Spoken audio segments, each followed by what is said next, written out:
Ooh.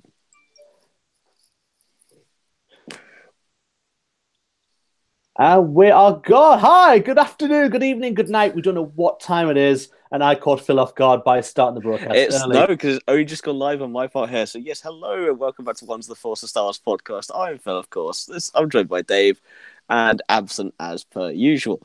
And welcome back to a very early episode of Ones of the Force. It's a strange one. However, we have something very exciting to talk about.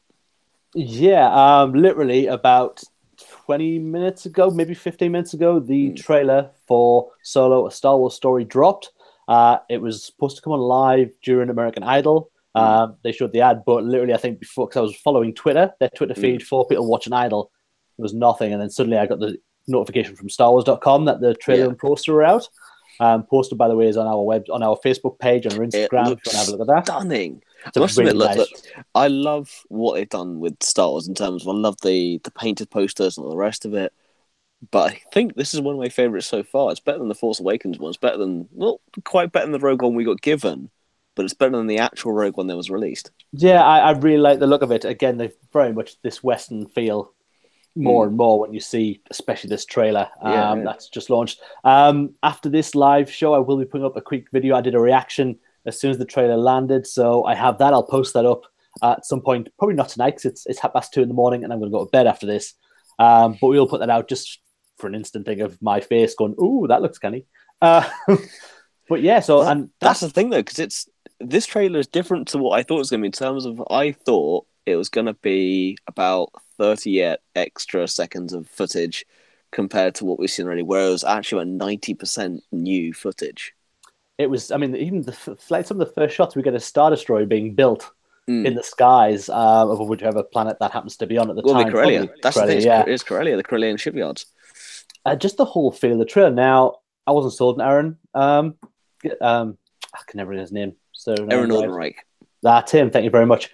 Called him Aaron. Totally not right. But I never got a feel from it. And to be honest, this trailer has not totally turned me, but it has swayed me a little bit. He has got a little bit of that swagger to him in this extended trailer. Some really good lines that it's actually, you can see where the humor lies in this as well. Yeah. I mean, the thing with this trailer that gets me more than I thought it would is the Falcon. It's growing on me slowly. Yeah, from your position of hatred when it first came out, you were dead set against that. I was. If you go back to our very early reactions when we had the leaked images from what was eventually revealed to the toy artwork, I hated it. I genuinely hated the Falcon. I hated what they'd done with it. The more I look at it, the more I look at the McQuarrie artwork, the more I see it, and now I've actually seen it in action, like from an exterior point of view. Yeah. The more I really dig it. Because it's a shiny new ship. It's how it was originally before Han, did Han things to it. That's just, I mean, it does look great. I'm just watching as you can't see below me, I've got the trailer just going, so in case any talking points go up. The ship looks amazing. I love Han having to take a back seat when he first meets it. Yep. And we'll talk a little bit more. I mean, we're not going to talk for long because it is very early in the morning. Yeah. The shots of Falcon, Paul Bettany looks amazing. I don't know what. Looks like he's got Yondu's arrow from Guardians of the Galaxy. Yeah. I don't know what he's got in his hand, but it looks like it kind of has that sort of action about it. But standout for me, Lando Calrissian, man. Yeah, Lando. Lando. The line that he plays with, I've heard some stories about you. Are they true? Everything you've heard about me is true. Yeah. It's just, that's Lando. That's exactly my feeling. When I saw that, there was no point of thinking, it's someone else playing Lando. That, I think, encompasses the character of Lando Calrissian in that line. Yeah. Yeah. So well played. Now, what I will say is my expectation was perfectly low for this movie. Didn't hold that much. And I know trailers are out there to sell, and they're out there to sell people like ourselves, Star Wars fans who are going to be out and see this movie anyway. Yeah. But I'm more than sold by this trailer, sir. I am significantly more pumped than I was. And I know our esteemed colleague doesn't really like Emilia Clarke. I know that he's not too fond of Kira at the moment, but the more you see with this trailer, the more I'm like, okay, well, I'm interested to see where her character's from. L337 is the only oddball here for me. The voice doesn't quite fit in. That's what I was going to leave it till we sort of got towards the back end, but yeah, we'll go on it now. But you're right, the voice coming out of the droid, it has been announced who's playing the droid. Phoebe Waller-Bridge. Right, cool. But you're right, the voice doesn't quite work for me. I get Lando having a female droid. Don't get me wrong, I get that. I understand that aspect. It doesn't didn't gel right. It didn't feel like that was coming out of that character for me. When you see 3PO, that's his voice. That's his voice. The biggest thing, yes, we know by now it's Anthony Daniels, but when you watch episode 4 for the very first time, it's almost that's what you expect. Yeah. When you had the battle droids, again, they evolved over time, but you expect that kind of, well, they're clankers. They really are just kind of this clumsy oafs of a droid, whereas L337 looks like Lebo, of course, from the Shadows of the Empire game, but it's a sleek design, but the voice just doesn't match the droid. It's a very weird thing to say, but it does stand out as a droid that looks very smashed together. I mean, if some of the art we may have seen or some of the actual photographs from set, he's got Artu's legs as arms. The top of his arms are the top part of astromech legs. It looks phenomenal. The actual production design, it looks incredible.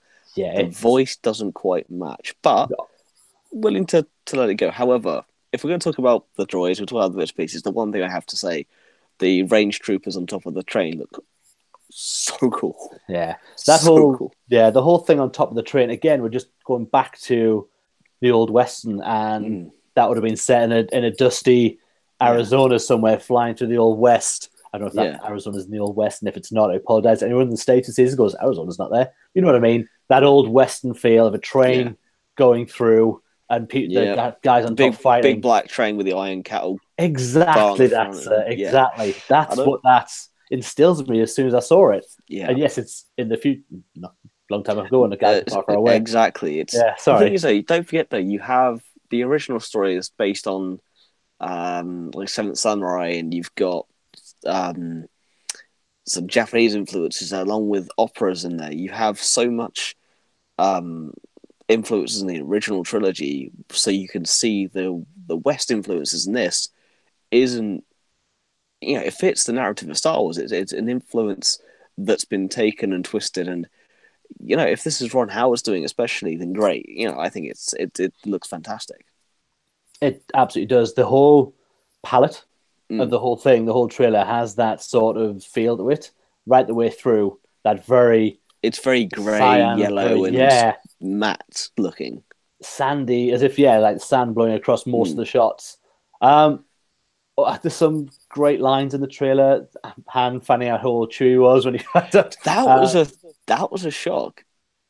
Yeah, we've always thought Chewie's been old, but not 190 years 190 years old at that point. Is something that I never thought we'd see, never thought we'd see, but by the time you get to the original trilogy, he's over 200 years old. Yeah, it's just, I really like that bit as well. Again, you can see the humor. Which means, actually, by the time we get to The Force Awakens, he's 230, 240 years old. Yeah, and still flying around like an awesome guy. Madness. Madness. That's why that doctor told me he was very brave for going out. He's really old. He shouldn't be out doing that. Well, I think it's like Yoda once said, when 900 years old look as good, you will not know. When Chewie is 900, he'll look far better than Yoda. Absolutely. A little bit less hair at the back, but that happens to the best of us. But so... Yeah, speak for yourself.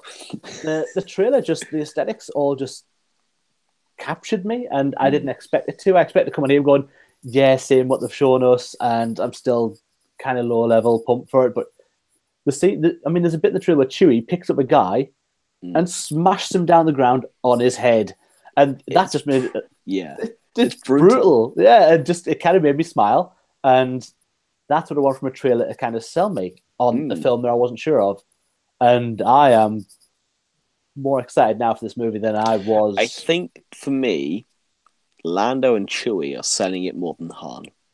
Oh, without any doubt. I'm still not entirely sold on Aaron Alderreich as Han Solo, but I am warming slowly. He will never be Harrison Ford. Well, that's exactly. But he has an opportunity to make the character his own within the confines of the story arc and the linear progression to where Han is by episode 4. Yeah, absolutely. And I think you're absolutely right when you say Chewie and Lando, because Chewie's Chewie, anybody could play that, and it's a guy in a costume, so that's fine. We get the same guy. Lando is played to a T. Not necessarily, though. Sotamo has been trained by Peter Mayhew, and you can tell. He's certainly got the walk and the head movements. It's very. Don't get me wrong. He's perfect for it. So yes, it's a man in a suit, but it has to be a selected man in a suit. Yeah, but it's still the Chewie look. We get that's Chewie, and it would be a little bit off if someone hadn't been around Peter Mayhew to learn the little nuances of him. And for it to be a different character playing Lando, it's not Billy D. It's not a young Billy D. But that played perfectly fine to me. That was not me going, that's not Lando. Yeah, played absolutely perfectly. Like, that is Lando. And I think for our lead, it's going to be a tough one for him. You kind of have to sometimes look at it and think, all right, this is a comic book being drawn by a different artist who's not been in here before. Agreed. I mean, it's one of those things where he has such big shoes to fill. It's not fair for us to compare him to Ford. Oh, absolutely not. It's that would be already a detriment to him. People are going to this movie, going to see a Han Solo movie, and that's going to be the main thing they're looking at. Like, that's not my Han Solo. And that's probably it's definitely the wrong way to look at this movie. The way we have to at least look at it, and in a certain point of view, is don't forget these movies, yes, they're made for fans, but they're also made for new fans. For some people, they won't have seen or grown up with Han Solo as we know him. Yeah. So to have that impact of this could be some people's first Star Wars film. It is kind of crazy that to some people this will be their Han Solo for a while, and you go, no, it's not. Watch this. But yeah, it's this trailer's come out. I say it's early in the morning here. Got a little bit of bags under our eyes because we've been sitting up watching for us to come on. But yeah, just overall thoughts for myself is that this trailer is a really good piece to sell. It's come out now, and Infinity War comes out in like 20 days. If this isn't on the start of every shot of Infinity War, they're absolutely crazy not to do that. Yeah, it's this should be on every one of those films so people get to see it, and because a lot of people aren't going to rush out and see a Solo trailer that's landed on the internet. Yeah, but if it's in front of the Avengers, which everybody in the world is going to see, and that's not a misstatement, it's going to make all the money. All the money. It'll be the highest grossing film this year, I guarantee it. It will be the highest grossing film of all time. Yeah. I mean, on that point, don't forget to go check out George on Cinema Savvy, his other channel, doing his 18 days of Marvel. That's going to be pretty awesome to watch. Yeah, he's just a 9-1-1. He'll be going through the rest of them. George, unfortunately, he was with us on our chat before this came out, ready, and then he said he was falling asleep. We lost him, unfortunately, the wee hours of the morning. We will be back. 5 minutes later, it all went mental. It all dropped, yeah. But we will all be back on Wednesday, where we will be discussing this in much more detail. We'll plus the poster, plus merch, plus everything else that's dropped. We've actually got a lot of news to get through. Yeah, there's going to be a lot to go through. But yeah, overall thoughts from yourself, Phil, for this?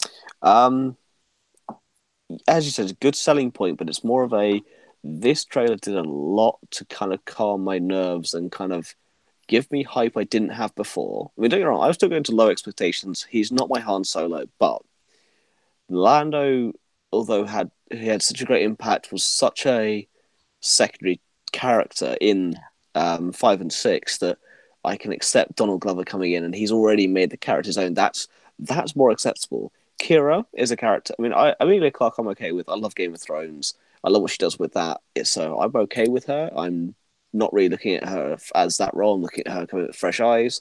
I mean, I know George would be a bit indifferent to that, but to each their own. L337, love the look. The voice doesn't match yet, but we'll see, because K2SO, for me, so far is probably the best droid they've ever done, including 3PO, because K2SO is just so brilliant. However, the Falcon, I'm sold more. Corellia for me is this big selling point, because I've always wanted to see Corellia. This trailer also for me, with 90% basically new footage we haven't seen before, has just it wasn't just a rehash. It was we only have 40 odd days left here. Actually, have a proper trailer. Yeah. So yeah, for me, very excited. Well, I'm more excited than I was, and I'm glad that I've watched it, and I'm glad that I'm going to go into this film with now at least some expectation. It's given me some hope, and I'm looking forward to that. And I have to say, the aesthetics is what's making me excited. Just the look of Corellia, the look of the Falcon. Now I'm more excited for that because the Macquarie art. The more you look at it, the more you look at the original artwork for it, the more you actually go, yes, that's really cool. Yeah. The more you just look at the general aesthetics of the universe, the more I'm sold. So for me, yeah, love it.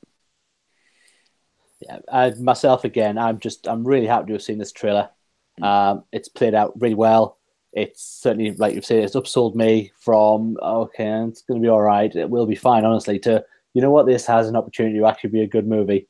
It played really well. You're right. It looks stunning. The shots look brilliant, and really, they've not given us anything of the story, which is kind of cool with it as well. No, what they've done, they've managed to give more background without giving more story, and that's a hard thing to do in a trailer. Yeah, absolutely.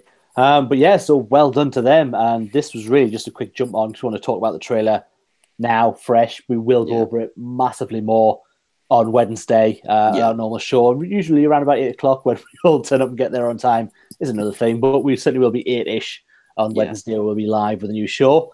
But yeah, Phil, any closing thoughts before we close out and go to bed? Not really. No, obviously not. I'm not even at home. Just too far away. Otherwise, yeah. I'm annoying my girlfriend. We've been awake at like 2:45 in the morning. So yeah, it's fun. No, for me, just more excited, but I'm more excited, more sold, and just more ready for this.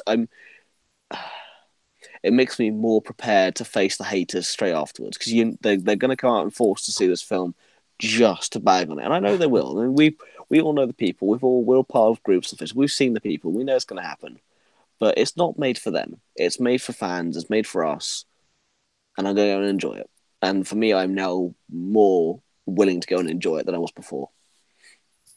Absolutely there with you, sir. Absolutely there with you. Indeed. So yes, don't forget to like, share, and subscribe. Don't forget to catch us at our usual time of 8-ish. It'll be Dave, myself, and hopefully George this time. I think he's definitely joining us this time around. So we shall see. We shall see. But yes, we shall see you then. Maybe one's the Force, but the Force fellas with you. Good night. Good night.